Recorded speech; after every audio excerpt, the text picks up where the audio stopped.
Hello and welcome to Amanda's Wellbeing Podcast, a podcast where we discuss all things relating to your well-being, including interviews with experts in the fields of nutrition, physical and mental health, and my 5-minute food facts series. I'm Amanda Hayes, your host, a nutritionist with a passion for well-being. I'll take a moment to let you know that you can subscribe to my podcast on all good podcast providers like Apple Podcasts and on YouTube and Spotify. I'll put all that information in the show notes. Before I introduce today's guest, I will also mention that although I will often be speaking with experts, any information or advice provided in Amanda's Wellbeing Podcast is not intended to be used to treat, cure, or prevent injuries or medical conditions, and is not a substitute for advice from your own health professionals. Today I am here with Pamela Chimenti, who lives and works in Toronto, Canada. Pam is a certified yoga and meditation instructor with the International Yoga Alliance, and she has co-founded the Mindfulness Group, which aims to improve health and well-being through mindfulness. We are going to discuss mindfulness and meditation today, including some practical tips on how to implement those in your daily life. I do hope this discussion brings you a sense of peace and calm in these very uncertain times. Pamela, you're a certified yoga and meditation instructor with the International Yoga Alliance. There are many overlaps between yoga and meditation, but for today's episode, I'd like to focus on meditation and mindfulness, both of which I think could be very valuable in the current climate where there's a lot of uncertainty because of the coronavirus epidemic, and for some people there's fear. So before we start chatting about that though, I would like to hear a little bit more about you. So you live in Toronto in Canada. Have you always lived there? I have. I've always lived here in Toronto, Canada. I love it. It's a wonderful city. It's so eclectic. Yes. It has a little bit of something for everybody, but not so overly populated. I love how sovereign Canada is and proud to be a part of it. What are some of the things that you love about Toronto? What are some of the places you like to go? Well, Toronto has some amazing restaurants, and they have a lot of, Toronto, even on the outskirts, have a lot of nature trails and bike trails, and it just feels so good to get out in nature, do tree trekking, just getting the good in the outdoors, skiing in the winter, in the summer, the pools and a lot of outdoor stuff. So it has something for everybody, sports centers and just something for everybody. I think what I love about Canada on the one time I visited is there's just nature is part of everyday life. People are really into trail biking, trail running, whatever, skiing.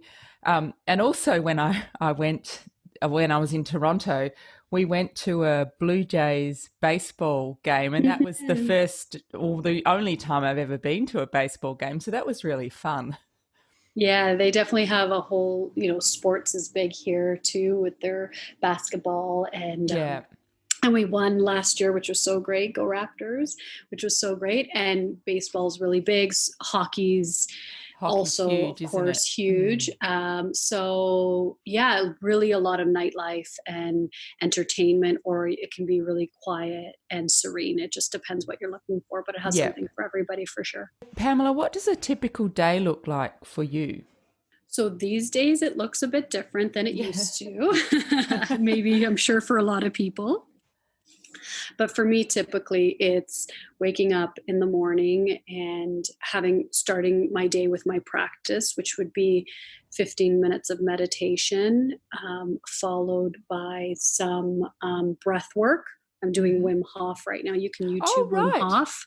I am going to do a Wim Hof course in about a month. It was cancelled because of coronavirus, so then it's starting up again. Oh, that's interesting. Yeah.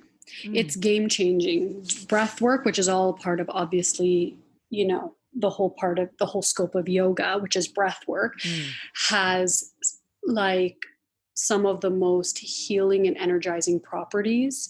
It is absolutely life-changing breath work. Wow. So I have a full commitment to incorporating some breath work Mm-hmm. into my practice, whether it's Wim Hof or you do Nadi Shodhana or what, any different. There's a lot of different breath techniques that you Yes. can use, and you can Google them, and they start from beginners and whatever, and you can read on some of the benefits of breath work, and it's amazing. So I definitely do some of that. And then I do some yoga, 30 minutes of yoga. And then, by that time the kids are up and making some breakfast. And, obviously we're home these days, so it's laundry, and I wish it was more glamorous. But it's laundry, but really, it's opportunity to really be with the kids, Yeah.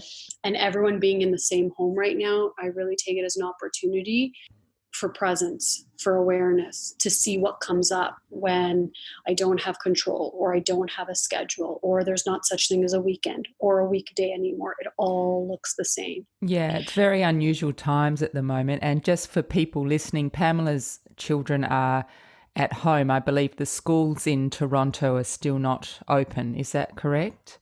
Yes, exactly. They haven't been open since March. So we've been home quarantining, and it has definitely opened my eyes to so many different aspects of my children. Like, you live with people, but you don't realize, how really to the depths of how they're doing in school, because you're Mm. sitting now and helping them with their even just getting online every day to show up at school, and just being around somebody 24 hours a day can bring up different emotions and thoughts and those types of things.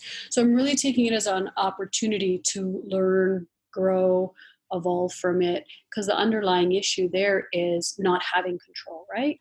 Yes. So how old are your children? I have two girls, and they're 10 and 12 years old. Right. So do you do any mindfulness or breathwork techniques with them? We do. We have an evening practice that we do. We definitely meditate for 15 minutes every night. We'll usually pray before that. And a gratitude list. A gratitude list at nighttime is part of my practice, so I'm Hmm. grateful for the day. Um, they also have a gratitude journal that they, write their gratitude list in. And then, maybe 5 to 8 yoga poses. Now, does this happen every night? No. Well, It's you are a hit. human. Yes, it's a hit and a miss. Yeah. It definitely is for me. Obviously, this routine happens every night for me, and it winds down my day. But again, it's something I do. They observe, then they say, that they want to also add to it. And I think the quality of my time, like, I do a lot of things in the day, obviously, like their Hmm. laundry or clean or help them with homework, all these things that parents do, right? Provide and support for them.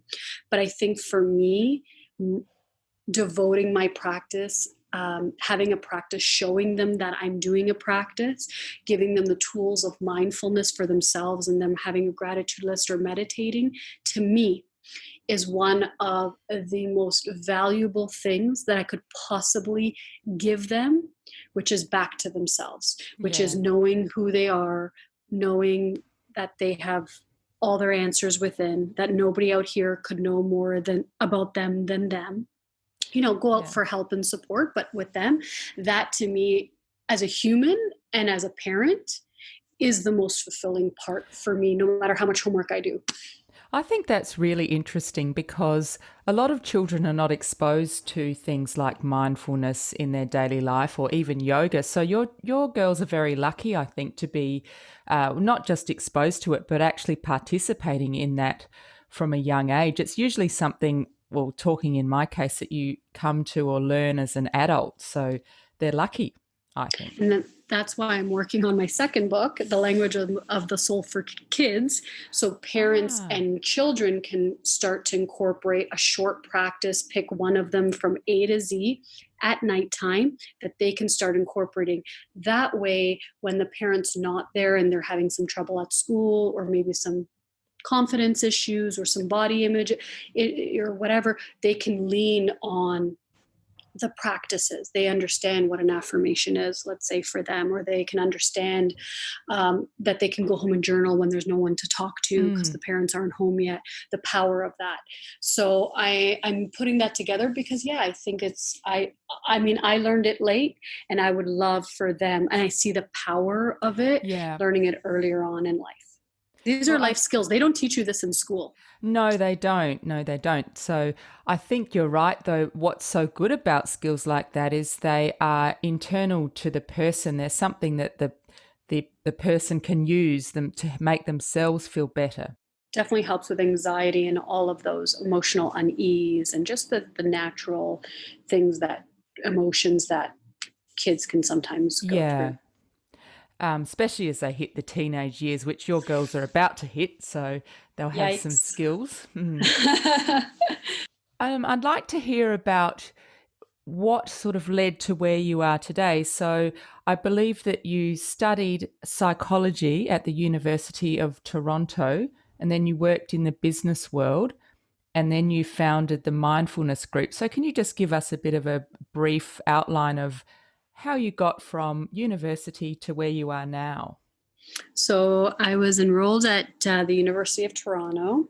Couple years in, I landed my dream job at Catholic Children's Aid. That's, I think you may call them protective services for children. I think that's what you call it there. You're right. And I started working there, thoroughly enjoyed it. Enjoyed contributing, being a part of something, a bigger purpose, a bigger calling. I got married after that, and my husband was in the beauty industry, and he had opened up some places. And I always had this entrepreneurial spirit. Both my parents were entrepreneurs, and I knew that there was an aspect of me that also wanted to kind of come out and be expressed. So I tried to do both for a while, burning the candle on both ends. Yeah. Finally, I ended up stepping more into the business avenue, and I stepped back from children's aid. And from there, ran a successful business for, over 15 years. Where I got to really develop my interpersonal skills, understand how to connect with people, older, younger, all different types of people. And I think, and after that, I went through a health challenge. I stepped back from that, and I took my yoga teacher training. And then my partner and I, Mariana, we, a fellow yogi, opened up the Mindfulness Group. And basically the Mindfulness Group is we bring mindfulness practices to the workplace, to families and children. And we also work with individuals one-on-one, helping them through challenges, anxiety, emotional unease, overeating, helping them develop a practice. And now I'm an author, but there was a lot of in between, but I see all of it as small pieces. And now I'm seeing the bigger picture kind of come to life. I needed all of those stepping stones in order to get me into where I am now. Yes, I think to open something like a mindfulness group, you do need to have some life experience behind you so you can relate to all your clients. And what does that look like when you take it to a business? What kind of things would you do with the employees there? Well, I think it's, we tailor to everyone's needs, but generally speaking, we come into the company, and we would do lunch and learn, where we teach them breath technique. We teach them how to meditate. We teach them about the wisdom of their anxiety and what it's telling them.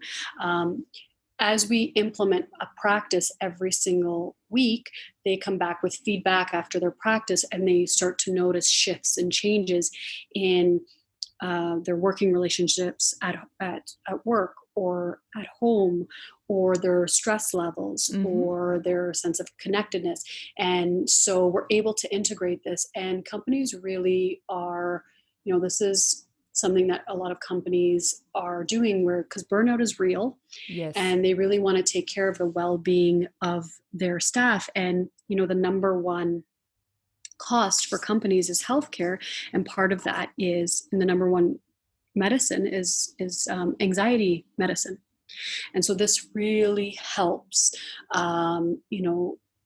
with anxiety, depression, emotional Yeah, unease. And wonderful. so all these tools, and they can bring that home and to work. And so it just Mm. creates a more harmonious balance. And the company says, essentially, you matter. And we want to make sure that you're well. And we Yeah, want to it's keep you sending a here for message. it really Mm. is. It really So, is. what's some of the feedback then that you've had from companies that have participated in your program? Well, we definitely see that there's so much hunger for this. It's almost like once you get started, you almost can't stop. Hmm. Maybe you'll go away from it for a little bit, digest it, but then coming back to it. And we've seen really great results, and people wanting to have those one-on-ones and deepening their practice, or Hmm. getting into a little bit more personal stuff. And mindfulness is a really important skill and tool to have, especially during these times. Yeah, well, that's a good point to talk about mindfulness. I'd be really interested if you could explain to the listeners and me the difference between mindfulness and meditation. I know they overlap, but how are they different? Mindfulness practice is, you can be doing something like taking a walk, or you could be cooking, or you could be doing something in solitude by yourself, or let's say taking a walk in nature. And what you're doing is just focusing on, you're aware of your thoughts, but you're not judging, Hmm. complaining about them, you're not resisting them, you're not clinging to them, you're allowing them just to pass. You start to become aware of just allowing them to pass, and you're allowing yourself a quiet space. With meditation, you're sitting with you, obviously with yourself in a quiet space in solitude, with the eyes closed. Your posture is really key with meditation. To start, your legs are crossed, which cuts off the energy in the lower half and starts slowly bringing that energy upwards, right? We talk a lot about this in yoga, upwards, to open up the chakras, with the eyes closed. And here we're also observing thoughts and creating space for awareness to breed, right? Hmm. So one is, you're doing an activity of some sort, you're still observant, you're one with what you're doing, not judging it. The other one is, you're still, your eyes are closed, and you're observing, and you're creating space in your body. And so, with mindfulness, then, in terms of people in the workplace or people doing things in their daily life, it's something you can do anywhere and any time. Whereas Absolutely. meditation, it's more of a dedicated practice. You need to set aside some quiet time to do it. Perhaps you can give us some tips then on, or maybe a short exercise about mindfulness. What would you tell someone who wants to know how to be more mindful during their day? I think the number one thing I would say is, develop some form of practice. Like in the language of the soul, we have 26 of them from A to Hmm. Z. Do something in the day that requires some form of solitude, whether it's a journal entry in the morning, or throughout the day, or breath work, or do something. Because what happens is when you start a practice and start developing a practice every day, you start to quiet your mind. And when you quiet your mind, your soul will speak. You can hear the answers. You can hear how much of yes and how much of no. You can hear when to stop and when to go. You can hear everything that you need in order to move you through the day, Hmm. with the energy of being rather than the energy of doing. Okay? So you're becoming more in tune with your own thoughts. Absolutely. It's almost like taking a shower. If you didn't take a shower for a month, your hair would be oily and greasy. There'd be grime under your fingernails. You'd probably smell. That's the same thing as not having a mindfulness practice, Hmm. right? But what happens is, when mindfulness comes in, it's like taking a mental shower. And so the thoughts slow down, so you're able to hear what's true for you, not just what's been conditioned, or what society says, or what your family does, or what this work. You're able to start to know yourself and what is true for you.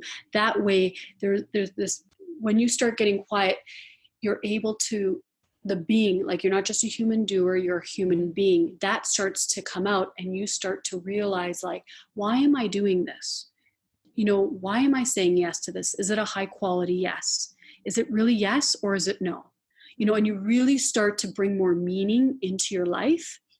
And with that meaning, that's where the juice is, because you're doing the things that you want to do. You're not just working on autopilot anymore. You're not just doing things because you should, or somebody told you to, or you never really thought about it before, or you didn't think you had an option, whatever it is, right?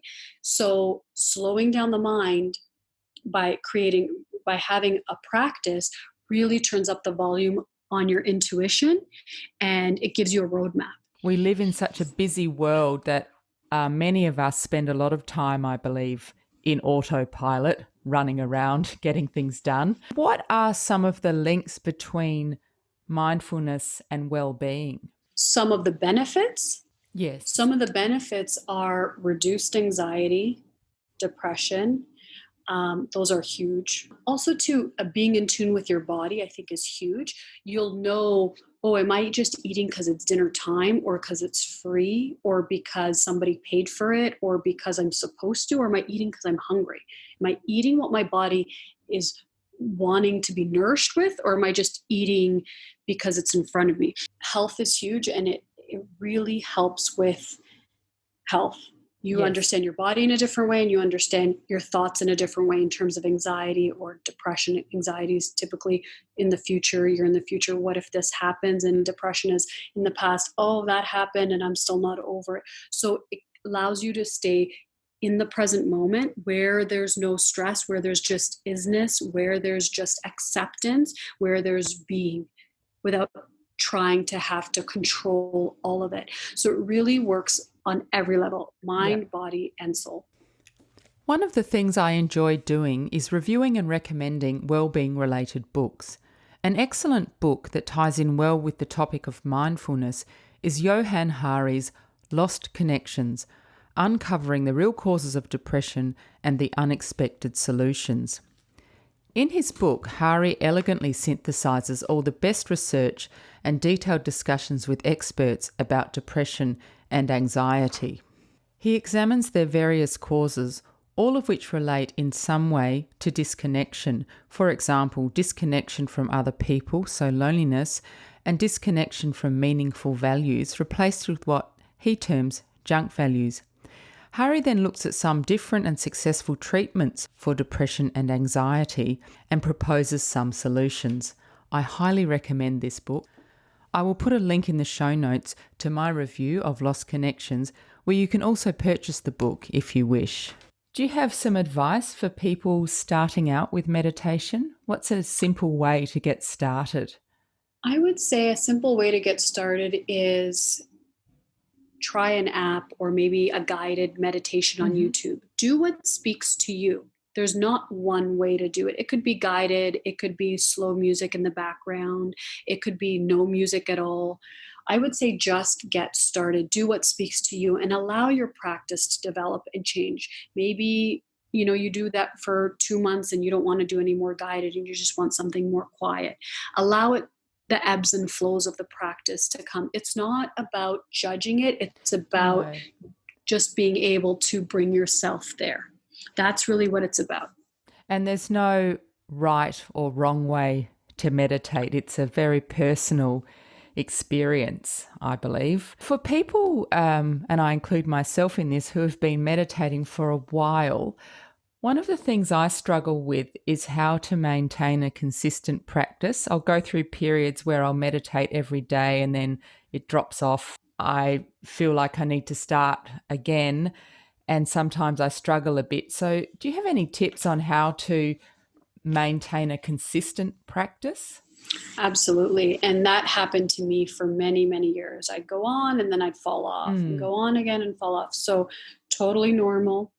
But I did find something that changed it. So I'd like to share that with you. I started to, I have just a sheet of paper on my night table, stuck to the side of my night table here. And it has just a chart of my practice: yoga, meditation, prayer, breath work, and it has a few other personal things that I put on it. And every night before I go to bed, I just fill out how many minutes of meditation did I do? How many did I do a prayer tonight? Did I write a gratitude list tonight? Yeah. One page? Yes. Okay. 15 minutes of meditation? Fine. And so it doesn't, because I'm writing it down, it doesn't let me sway too far, because when I put a 0 for meditation or for yoga, I'm very aware of it. And so I don't go so far, because typically what would happen to me is, and I started to see this, when I was on my practice, I was feeling good. I was in a good space. I would work. Things had flow. There was ease. I was in a good vibe. Everything was good. When I would be off my practice and do no practice, or, here and there, things would get loud on the outside. There wouldn't be as much flow. There'd be a problem here, an issue here. I wasn't feeling comfortable. And then what happens is life circumstances would give me enough suffering, pain, issues, whatever, because what draws you back to that? Pain and suffering. Yes. And it would bring me back to my practice that, I need to just zen out, or I just need to let this go, or I just need, so there would be something. So rather than, and I went through that so many times. Right now I have my list, and I keep my list, and I just write whatever I did every day. That way my life doesn't get too loud on the outside, because everything for me ends up bringing it back to myself, because I'm the common denominator in my life. Yes. Right. And so when things are getting very loud on the outside, right. That's a great piece of advice. You're keeping yourself accountable, but also you're not really judging yourself. You're just noticing what you've done. I really like that. I'm actually going to try that. It's game-changing. Yeah, I've been really good with meditation in the last 6 months. I've been managing to do it every day. But sometimes I have to admit it feels a bit like a chore, and I don't think that's the right headspace for meditation. I'm like, I have to meditate now, So. And you're right. And sometimes that happens with me too. But as long as I'm writing a 0 for meditation, then I'm aware of it. And 90% of the solution is observation. So I'm observing it, I'm writing it down. And also too, sometimes that tells me too, I've woken up before and I'm like, I don't want to meditate. Like, I know I just don't feel it, which is fine. And I'll go do something. And then around 2:00, it'll come and I'm like, I need to meditate. And then it's time. So I trust it. So it's not about if it happens right in the morning, I allow myself, but I also have the piece of paper, so I don't get too far. Yes. Where I can't remember what I did last week or what's happening with it or whatever. It's become such a part of life, and just having the piece of paper will really keep you on track and noticing and aware. I really like the way you said just before that you trust it. And that shows, I think, that if you've practiced for a while, you really appreciate the benefits of meditation. And so that's another thing that motivates you to do it, I think. You think, I know if I do it, it will help. I will feel calmer. That's another reason to develop a consistent practice. So you trust what meditation can do for you. On your website, you say meditation and mindfulness can help with creativity and problem solving. So can you tell us a bit about how that works? So inside there are instructions for you, only for you, that only you can access. And only you know your hopes and dreams. Only you know where your creativity lies. Only you know how to access it. Only you have the power to do that inside of you. Mindfulness gives you as you start to quiet the mind, the soul speaks, you will get these silent awakenings, let's call them, where all of a sudden you've left something because there's an issue, or a creative solution needs to be had, and you leave it and you be with it, and these will start to spring up as you go along with your practice every day. You will start to notice that the answers are in front of you, but your mind sometimes thinks that you need to control and figure it all out, and in that second. But inside, as you give it space and as you practice, it will show you the answers. It will show you what you were seeking, what fulfillment, what idea wants to come, what book wants to be written, what house wants to be designed, what it will tell you all of those things. And I think, I think sometimes we just go out and fix, and sometimes it can be more of a problem. And I'm saying, yes, do your part, listen, observe, see what's happening. But there's another part where I think with creative solutions, you have to be able to step back, non-attach, and be able to be with it and know that from there, solutions do come to. So you're saying that the solutions are already inside of us, like it's a knowledge that our soul or our body has, and we just need to take the time to find it, to listen. Exactly. Because you can't see the solution in that moment because you're too attached and your mind's in it. And sometimes that happens. But when you step back and you give it space, you'll be able to hear, you know what, walk away, that's not for you. You'll be able to hear, you know what, maybe call that person to see if they can help support this solution here. What about this? And you start coming up with these brainstorm and these creative ideas start to, and the more you develop a practice, the more you're able to tap into that wealth of awareness that's inside, and you can bring it with you throughout the day. We all have a wisdom inside of us. We just need to take the time to understand it and appreciate it and let go of everything that obscures it. Silence is definitely loaded with answers. It has everything. It is the best teacher in my eyes. It's absolutely one of the best teachers. And so the more you quiet, the more you'll hear. We were talking about creativity and problem solving. I was just curious, do you think everybody has, or everyone is creative in some way? I absolutely think everybody is creative in some way, shape, or form, whether it's the way you dress, whether it's how you style the home, whether it's anything. If you look into the world here, every single thing that you see that is man-made came from a thought. That was a thought in someone's mind.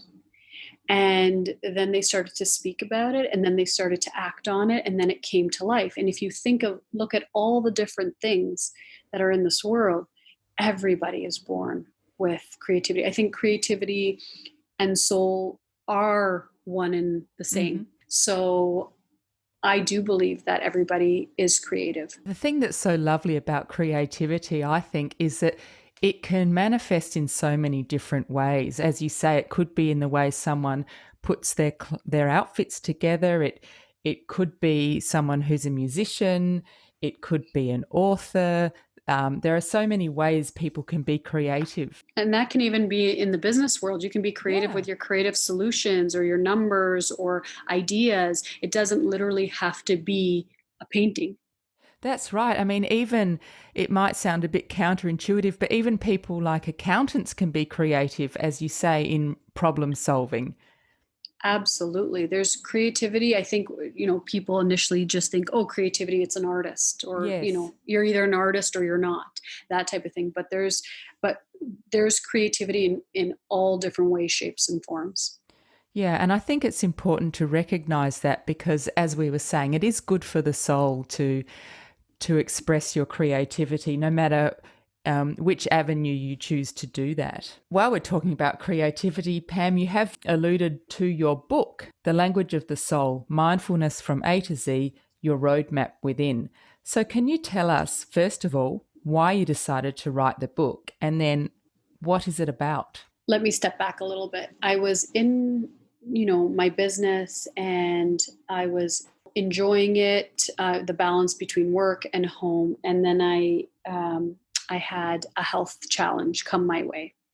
And when I was in bed for a long while, not knowing what was happening, slowly, as I started to quiet, as I started to practice, I felt called to write a book. I had never written a book.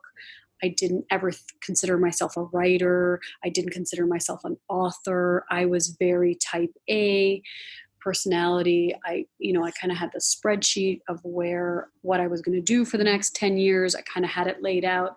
And then, there was definitely a twist and a turn there. And I felt drawn to write. And as I practiced and I had some practice, I didn't know what to write, but I would just start writing something. I remember the first day I actually wrote down just a paragraph I liked from a book just to get myself writing. I just didn't know what else to do. And then slowly I'd be up at 3 or 4 in the morning. Something would wake me up and I would just start writing. And I didn't know where it was going. I didn't know what it was about. I wasn't going to tell anybody. I didn't think anything about it. I really didn't think I had any business writing a book, to be honest with you, because I thought, no, I'm an entrepreneur. But it really showed me that I was much more than that, and that life had a whole different set of plans for me, which I'm grateful for now. So as I started to write, life kind of supported me. It was the easiest process in the sense of my husband came home one day. He's like, I bought you a laptop. And I thought to myself, wow, now I have to write. I really have to get this going. Or an editor that I really admire. We came to connect and he edited my book. And it was the easiest thing where the universe supported me. I think the hardest part was getting my mind out of the way. Allowing yourself to inhabit that space of being a writer rather than saying to yourself, I'm not a writer. Is that Exactly. what you mean? Exactly. I really had to let go of my identification. Yeah. I am not a writer. I am this person. And as time went on, I started to see that there was a plethora of things that wanted to happen and words that wanted to get written. And the book is the outcome for sure. But I think what happened is as you start to write, and you start to see yourself on paper. And when you do, you can see the amount of judgment. Oh, my paragraph is, I have a run-on sentence, or my spelling was off on that word, or whatever. And as that happens, you can see the amount of judgment. You can see how comfortable you are with the self. And this gave me a lot of self-acceptance. Because if you ever hear yourself sometimes or see yourself in a picture or write, you can feel uncomfortable. Yeah. But that level of acceptance was really, and becoming more of who I was, and creating this accepting this part of me that was always there, was really for me the transformational part. The book, I loved it. But this was secondary. It was really the cathartic process that happens of self-transformation as you begin to write or do what your soul is asking you to do, whether that's, play an instrument or build a home or take a lesson or whatever it is for you. And so from there, the book started to come. So the book is about mindfulness from A to Z. So there's 26 short chapters. A would be for awakening. I'll just give you a small synopsis, which is what's happening right now in the world. We're all going through an awakening of sorts, right? Some things touched us, all of us, and it's definitely got our attention, and nothing we do can fix it. So it goes into chapter B from there and says, okay, we're human beings, not human doers. And so what does that mean? And how do I incorporate more of the being rather than just the doing in life? And so you can see that right now, exactly what's happening right now. It's giving us a lot more being rather than doing. And who am I without just my titles? Who am I when I don't have that, success or as much money, or my health can be touched? Really, it's bringing everybody on the same level. Yeah. And then it goes into C for calling. Why am I here? What do I truly feel passionate about? Do I love what I'm doing? So can I dip my toe and take, 2% for myself and start to write, or start to take that class, or start to paint, or start to whatever it is for you. And it goes all the way down, Y for yoga and Z for Zen. So it has 26 different ways for you to become breed awareness. What's U? What did you do for the letter U? U is use me, which is basically understanding service. That's understanding. interesting. Yeah. Yeah, that's also can be very very cathartic to the soul as well, knowing that you are here for a divine purpose, and knowing that you can help and can make a difference, and understanding the power of service to others. What about X? That's X, I did X is extra self-love, because that's a because tricky one. it is. X is extra Yeah. self-love because you can't you can't do anything in this world if you're struggling with yourself, if you're not compassionate with yourself, if you're hard on yourself, if you're judging yourself, if you're, everybody needs an extra dose of that. Yes. One thing you said that really struck me was that at the moment with the coronavirus pandemic, it's a time in our lives where every human is facing in one way or another the same thing. I mean, humans face the same things a lot of the time, but we're not really aware of it. But now the whole world is in one way or another facing this problem. And so you feel this sense of connection, I think, with people in other countries. You know, it's on the news all the time, and you think, how is that country dealing with it? How are those people responding? Are they okay? So no matter where you come from, where you live, what your station in life is, we're all affected by it. Exactly. It unifies us. It does. I mean, still are some inequalities. For example, if you're in Australia, we have and Canada as well, have an excellent health system. You're likely to be very well looked after, whereas in some countries, unfortunately, people don't have access to that. So it does highlight inequalities, but it also shows us that we're all human and we all have the same fears and preoccupations. It does, and I think it also can give you an opportunity to say, okay, to take away maybe some external power, like external success, money, or position, or status. Those all went away, and we all kind of became unified. Doesn't matter how much money or success or who you are, or whatever. Health is health, Yeah. and I think it gave us, like, it can give you the opportunity as well to really lean on authentic power within, which is awareness, which is building mindfulness, where it's like, because there's three challenges in life: health, finances, and relationships. Okay. So those are the big three. And if you can learn how to be resilient with those three, because this will not be the first, maybe it might not happen again, but this won't be the first challenge or the last challenge in your life.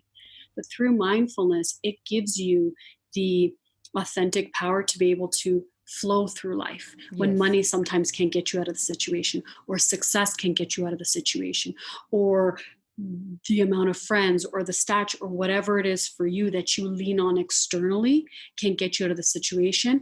But mindfulness gives you the power to be able to flow with life, and be able to, so once something comes again, you don't get hit as hard. You understand that even if these three things shift in my life, you still are connected to yourself, to who you really are. And I think, yes, it's important to go and see and do and achieve 100%. But I think on the other hand, you have to also be able to be with yourself, slow down, close your eyes. Yeah. So I think just a little bit of balance of both Yeah, is you important. definitely, I think a balance is really important. One without the other leads to a lopsided and possibly unhappy life. So, Pamela, who inspires you? My children inspire me. Just everyday people doing what they do inspires me. In this time, having a smile on their face or saying hello to somebody, that inspires me to feel the world is good, to feel that we're all alike, we're all one. My final question, Pamela, that I like to ask all my guests, if you could recommend two things that all people could do to improve their well-being, what would they be? I would definitely say pick something that speaks to you, a practice that speaks to you, whether it's journaling, a gratitude list, meditation, prayer, whatever it is for you. Pick something, and do that every day, 15 minutes every day. And I would definitely say put it on the list. Have that little list, because that way you'll never go so far. And when you stay connected to yourself, you can never go so far off track. It'll never put you that you're in the dark, because it'll always keep you in the middle way, in the middle path. And you won't go so extreme in your life, and you'll always have that middle way because you're deeply connected to yourself. So it won't let you go so far in the day off kilter. So I would say definitely pick a practice, one of those mindfulness techniques, and definitely write it down every night, what you did for your own well-being. Well, that's wonderful. Thank you so much for coming on the podcast today. It's been a real pleasure to talk to you. Pamela, if people would like to connect with you or look at your website, what's the best way for them to do that? If they want to, I'm on Instagram at Pamela Chimenti 88, or if they'd like to go to the website at the mindfulnessgroup.ca, and they can buy The Language of the Soul on Amazon worldwide, or the link is in my bio on my Instagram, where I have my email, and you can always connect with me there. Excellent. If you'd like to deepen your practice or move through something. I'll put links to all of that in the show notes. So thank you very much. Thank you for having me, Amanda. Great discussion. And that was the lovely Pamela Chimenti, founder of the Mindfulness Group. Thank you for listening today. I hope you found today's interview interesting or inspiring. And if you did, please share the podcast and tell your friends about it. If you would like to subscribe to my podcast, Amanda's Wellbeing Podcast, there are many ways you can do that. For example, via Apple Podcasts, Spotify and YouTube. I'll put links in the show notes. You can also follow the podcast on Instagram and Facebook. If you would like to contact me, you can send me a message via the contacts page on my website at www.amandaswellbeingpodcast.com. Please do feel free to suggest topics you'd like to learn more about and people you'd like to hear interviewed, and I will do my best to deliver that to you. Producing the podcast is a labour of love. We put in a lot of time, money and effort behind the scenes. So if you enjoy Amanda's Wellbeing Podcast and would like to make a contribution, you can do so via Patreon or PayPal. Check out the contribute page on my website. You can also support me by purchasing a book from the books page on my website. Finally, please take a minute to leave a rating on iTunes. It helps people find the podcast and it helps me source excellent guests. Thank you for tuning in. Eat well, move well, think well.